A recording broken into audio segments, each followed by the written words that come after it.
আপনি জানেন কি, গর্ভাবস্থায় এমন একটা সময় রয়েছে যেটা ঠিকভাবে না চললে বেবির ভবিষ্যৎকে প্রভাবিত করতে পারে। মূল কথা হচ্ছে গর্ভাবস্থার দ্বিতীয় ট্রাইমেস্টার, 14 থেকে 27 সপ্তাহ। এই সময়ে বেবির ব্রেন, হাড় এবং অন্যান্য অর্গান সবচেয়ে দ্রুত গড়ে ওঠে। আর এই সময় মায়ের খাবারই বেবির ভবিষ্যৎ। কি খাবেন তাহলে এই সময়? প্রোটিন, ডিম, মাছ, ডাল, এগুলো বেবির বৃদ্ধির জন্য খুবই দরকারি। আয়রন পাবেন শাক, ডালিম এবং খেজুর থেকে, যা রক্ত স্বল্পতা কমাতে সাহায্য করবে। ক্যালসিয়াম পাবেন দুধ, দই এবং ছোট মাছ থেকে, যা হাড় শক্ত করতে সাহায্য করবে।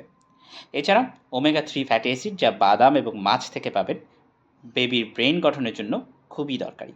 ফাইবার পাবেন ফল এবং সবজি থেকে, যা কোষ্ঠকাঠিন্য কমাতে সাহায্য করবে।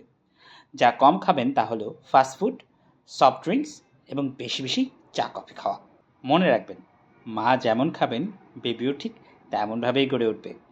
এই সময়টাকে অবহেলা করবেন না। ভিডিওটা কাজে লাগলে শেয়ার করুন, কারণ একজন মা মানে একটা ভবিষ্যৎ।